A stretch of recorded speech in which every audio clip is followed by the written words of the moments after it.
Hey guys, and welcome back to yet another video. Like I said in my last video, I told you I was going to come back with the transfer target video, and that's where we are at, ladies and gentlemen.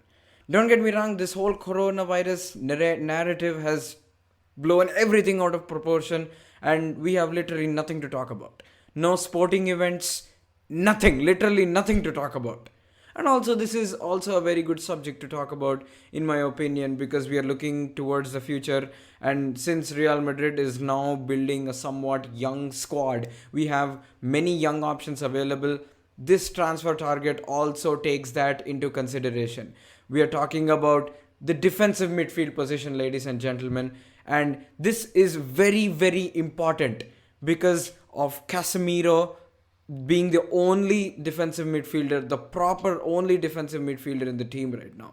And with him being at 28 and hands down the best defensive midfielder in the world right now, prove me wrong and tell me in the comment section down below if you disagree, because I don't think none of you can disagree with me for sure. But also, let's just state the obvious. He's 28 and he's nearing his 30s. He's in his late 20s right now. And so it's really likely, and there's a lot of chance that Casemiro may not be able to maintain this kind of form that he has been doing for the last 2 to 3 years. We might not see the same Casemiro that we are seeing right now. And also, in my opinion, I feel that he overplays way too much because of the lack of depth in that particular position. We have too many playmakers, we have too many ball progressors. Now it's time to look at the defensive midfield position. And lucky that we have already spotted a transfer target. No, I am not going to give my own input because I think the ones at Real Madrid, they know what they're doing, and they've spotted a transfer target, and that's Eduardo Camavinga. So I think we are going to talk about the run. Am I pronouncing it right? I'm not sure. It's Rennes run. I think it's Rennes. But anyway, so we're going to talk about the Rennes defensive midfield. The 17-year-old, he's younger than me, for fuck's sake. But anyway, so we're going to talk about him and look at him as a potential backup option to Casemiro if we do happen to sign him. Actually, observe, we don't really have the backup option this season, but we did have last season. Yes, I'm talking about the disastrous season that we had, and we actually had a backup option, and that was Marcos Llorente. And let's just say that Marcos Llorente blew my mind when he was under Santiago Solari. Of course, he didn't get to play much under Julian Lopetegui or Zinedine Zidane. Of course, he didn't get to play under either of them that much. But Santiago Solari did bring out the best version of Marcos Llorente by far. Looking at Marcos Llorente in the Club World Cup, I saw flashes of Xabi Alonso in him. And, I was actually thinking, oh shit, this guy, is he going to replace Casemiro or something? But by then I realized when Santiago Solari got sacked and when Casemiro was back again to his old form. Because Zinedine Zidane always gels well with Casemiro, man. If you look at Zinedine Zidane, how he structures his Real Madrid play, Casemiro is the most important player in the team, hands down. If you don't have Casemiro, or if Casemiro has a bad game, it's done and dusted, man. There's no argument. It's all done, for sure. For sure, everything is done. But yes, Marcos Llorente was definitely a very good alternative whom we sold. But I have no regrets, man, because we've done good business of him. We've sold him for a 30 to 40 million plus, which is hands down really good. At first I was thinking, like, did we just let go of a very good option that we had? And because he was just rising through the ranks, and for us to sell him like that did not, go well with me initially. But after looking at the business that we've done, I was thinking, okay, this ain't that bad at all.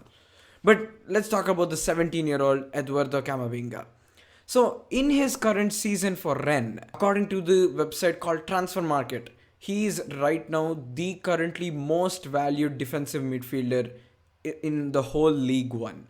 So that just speaks levels, man. And I can see why Real Madrid have been chasing or will be chasing Eduardo Camavinga. It makes perfect sense to build a young squad. We've already had Rodrigo, we have Vinicius, we have Kubo, we have a lot of youngsters here, and I think that will do really, really well. So if you take a look at the defending, I'm going to approach this in a slightly different manner. So I have three different defensive midfielders from the League One. We have Eduardo Camavinga. I'm talking about the top three here. We have Eduardo Camavinga, Bakayoko, and of course, Idrissa Gueye. So if you look at the defending statistics of Eduardo Camavinga this season, and obviously if you look at his tackles, per 90, obviously I think per 90 is the best measure to look at a player's performance or whatnot. So if you look at the tackles per 90 with one by attempted ratio, you can see that it's around a whopping 59 to 60%. Comparing that to Bakayoko's, if you compare that to Bakayoko's, it's somewhere lower than that. It's lower than 50%. So I think that looking at Bakayoko and Eduardo Camavinga, obviously because they are in the top three when it comes to the League One defenders. Obviously, Idrissa Gueye, I'm not going to bring him into this equation so much because PSG is miles ahead, man, in terms of quality of the other teams. A good player might look not that great when it comes to the statistics. Individually, when a player is like really, really good, his influence may not be shown on paper that evidently of a somewhat average player who plays in a very good team. I think I'm making sense. If I'm not, let me know in the comments what I should be going at. But essentially, I'm not going to bring Idrissa Gueye so much into this equation because he will always be above these guys in terms of accuracy, or he will have the better statistics when it comes to the team play, essentially, because of his experience, because of his age. His age factor brings a lot of experience along with his play, and that also decides multitude of factors of his game. Essentially, he'll be more decisive than Eduardo Camavinga or Bakayoko, and obviously because his team plays well, the chances that he creates are finished more often. So I think a very good player cannot be assessed in that. So based on, obviously Monaco is not doing a great job and Rennes is in third position. So I think this is a worthy comparison, if I'm being honest. My first impression was to compare him with Marcos Llorente, who did a pretty good job for Real Madrid. And in my opinion, Marcos Llorente has probably proved how to be an ideal backup to Casemiro in Real Madrid. Obviously, his departure has put that position in question now, and I think someone like Eduardo Camavinga can bring something to the table. But when it comes to the duels one as well, and the aerial duels, so he's not really decisive when it comes to aerial duels. And obviously, Bakayoko is much more, taller than Camavinga, so I don't expect Camavinga to win many aerial duels as well. And when it comes to just the duel engaging, Eduardo Camavinga is a bit slighted when it comes to Bakayoko stats. They're just a point something away from, the duels won by Bakayoko. He's not that ahead as well. I would say they're somewhat the same. Now, when it comes to the errors, I'm actually quite impressed with how Eduardo Camavinga has done when it comes to Bakayoko. Comparing him with Bakayoko, I'm impressed with how he's done. Considering that Bakayoko has played fewer games than Camavinga in the League One. I'm only looking at the League One here because of the same opponents. So I think that's a much more worthy comparison, since Rennes plays in the Europa League and unfortunately Monaco doesn't play any European competition at the moment. So I'm not going to look at the weighted total average, but I'm just going to look at the League One. So if you look at this, possession that Camavinga loses is quite less when it comes to the possession loss per 90 minutes, and Bakayoko is a bit, he is less, he's more, he loses the ball more. So that speaks really good about Camavinga's ball retention skills. And obviously, when it comes to passing or creation, I've seen that Bakayoko is a bit more decisive when it comes to that. So if you look at this chart, this essentially addresses everything when it comes to the player's involvement in the build-up or the number of goals scored per 90 minutes, or number of expected goals per 90 minutes, or number of shots taken, or number of expected shots taken, number of expected assists, number of expected key passes, or sometimes the chart also addresses the players non-involvement in play during a build-up, and I think that's extremely important, man, especially for a defensive midfielder. His on the ball performance does not decide everything. His movement also speaks multitudes when it comes to a team's performance. But if you look at Bakayoko and Eduardo Camavinga, this just shows how Bakayoko is his experience is coming into play. I get that Eduardo Camavinga has played a few more minutes, but not a few more, but he has played a lot of minutes. He's played nearly 400 minutes more than Bakayoko, so that's a lot.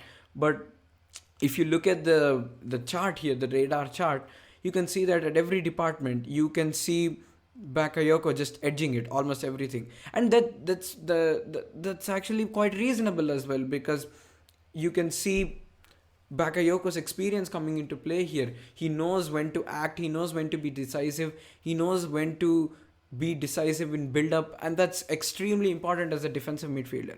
So when I compare both of these players, I can see that physically Camavinga is edging it because of his age, because of his speed, and obviously Camavinga has not been deployed much in a pivot role as well. So if you look at that aspect alone, you can say that Camavinga has done a very good job, and especially that he's 17, man. I think that Real Madrid should personally buy Eduardo Camavinga. Now, when it comes to Eduardo Camavinga, when you compare him to Casemiro, Casemiro is just miles ahead, man. He's just miles ahead. He's not even in comparison with any of these guys.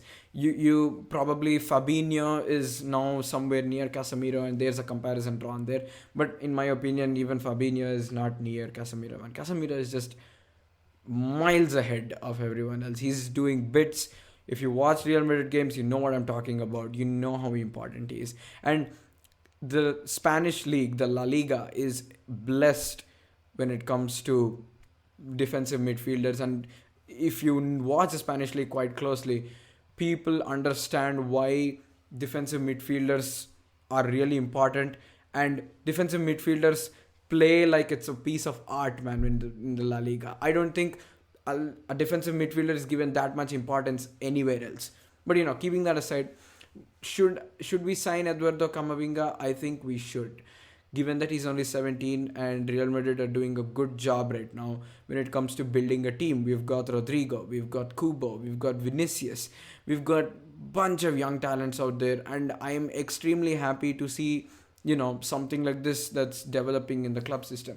Usually Real Madrid are known to deploy the Galactico system, or buy stars and put them into a team together. I mean, that's how Real Madrid was. And also deploying young players. We've already seen how Vinicius and Rodrigo have been this season. So clearly the club is experiencing a transition now, and we have to give as much room as possible for the transition to happen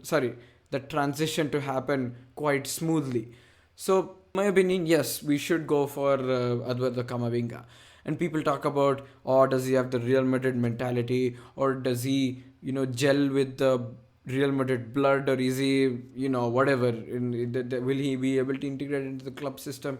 Bro, there's just one thing that I'd like to say. Like, if the player has the desire to defend that badge with honor, he has already won there. There's no looking back.